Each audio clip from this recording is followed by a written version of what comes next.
This is Jeannie at Trendy, and today Carrie and I are going to show you how we made this Halloween chandelier.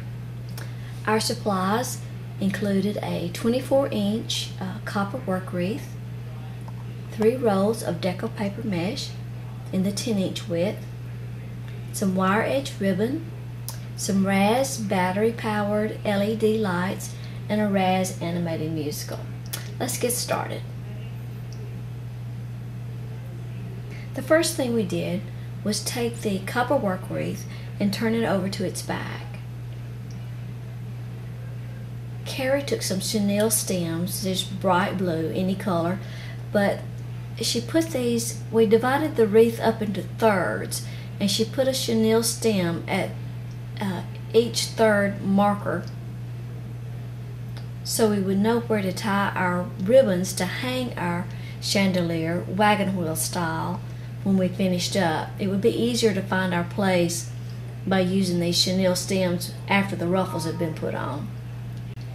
Next, we chose our mesh, which was a 10-inch Craig Bachman deco paper mesh. We used orange, purple, and green. Of course, you can use any color, and you wouldn't have to use 3 colors. You could use 1 or 2. Carrie cut the mesh into 15-inch strips, and she did this by rolling the mesh out onto a cutting mat, which is great. If you don't have one of these, you might want to get one. And then she cut through 3 layers of the paper mesh at a time using the rotary cutter.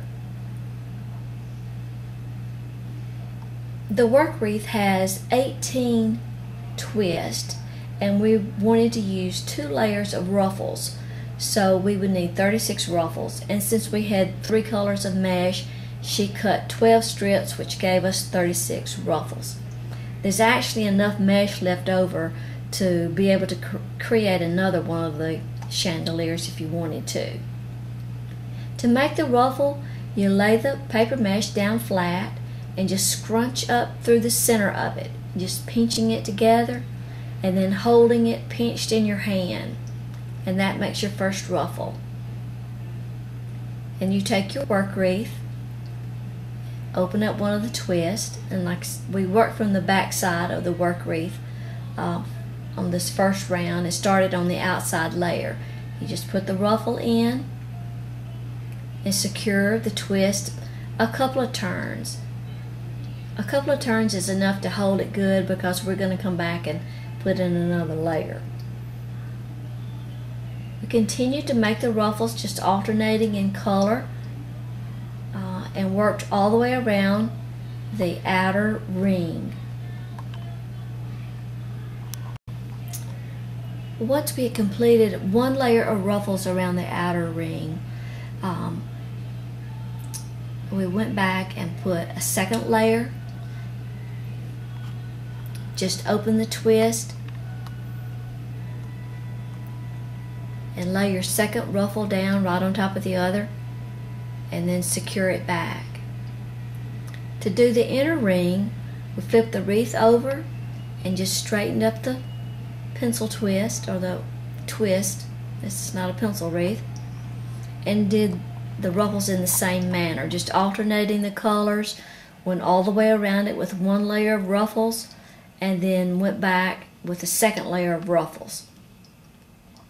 And you can see here, when there's 2 of us working together, work goes much faster.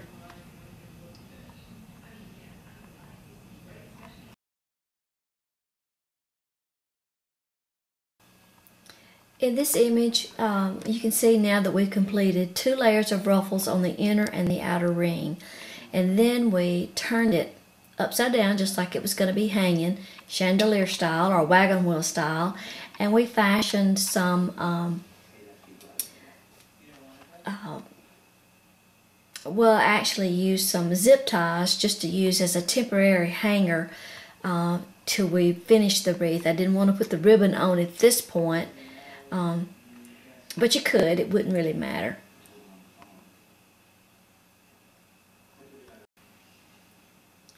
Next, we added some contrast by using some jute 4-inch black with white polka dot ribbon.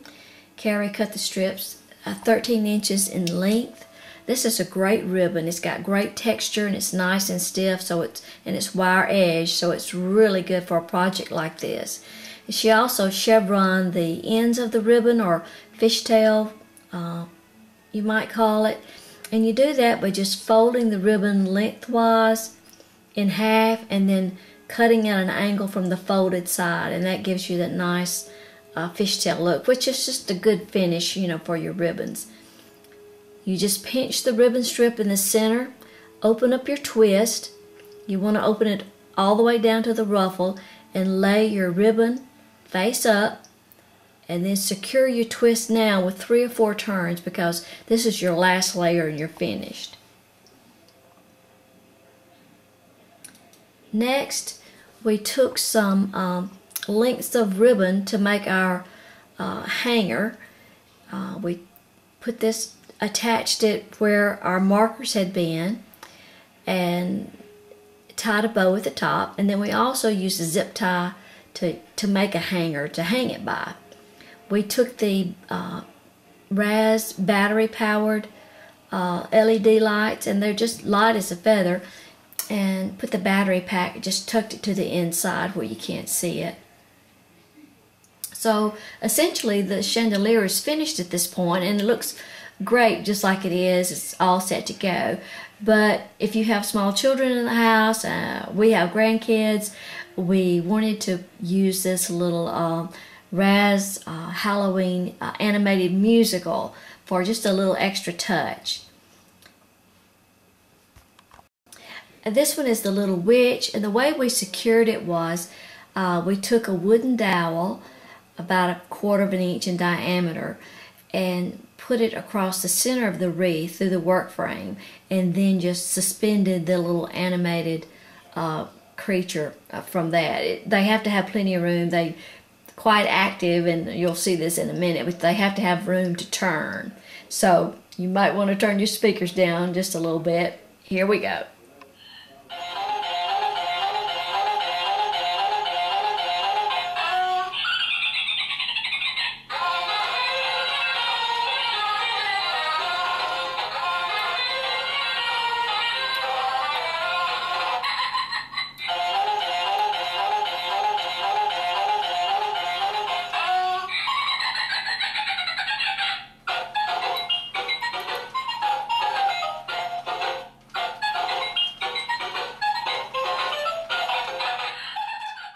Thanks for watching, and if you'd like to see more about this tutorial, just visit www.trendytree.com and browse through the blog. There's a blog post there for Halloween chandelier.